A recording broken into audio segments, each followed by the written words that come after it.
G'day, here's a 2-minute tip on polyculture. Think about it. You build a bed, you got some space, make use of it. Put a lot of things in the same bed and give it a go. I know there's a lot of doomsaying on crop rotation, things like that, and I get where they're coming from. But if you stay relatively disease-free, it's a natural way to grow stuff, at least in my opinion. So I'm going to show you a bit of polyculture that we have at the property. Polyculture in our garden is really common practice. Crop rotation, we sort of let happen by accident, really, more than anything else. If we get a lot of self-seeding of some plants that we know are going to be productive, we'll leave them alone. In this bed, though, this was deliberate polyculture. This is a bed that is been a combined raised old metal bed that has a lot of compost in it, a lot of manures, a lot of native soil, a lot of soil from a garden bed that I broke down. And I just wanted to start increasing the height of the garden, generally because we're getting older, but it just makes it easier to work. But when you're having a look here, this is a deliberately planted mixture. There's a couple of butternut squash in here.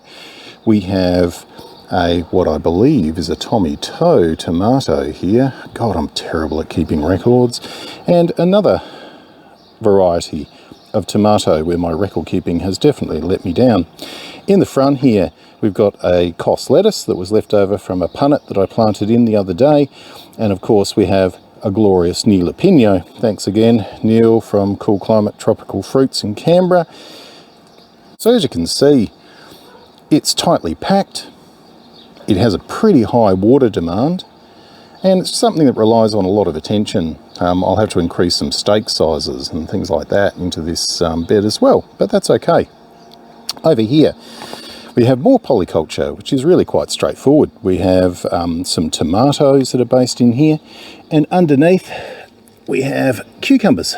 Again, this bed here, we have a centerpiece is a Waltham broccoli.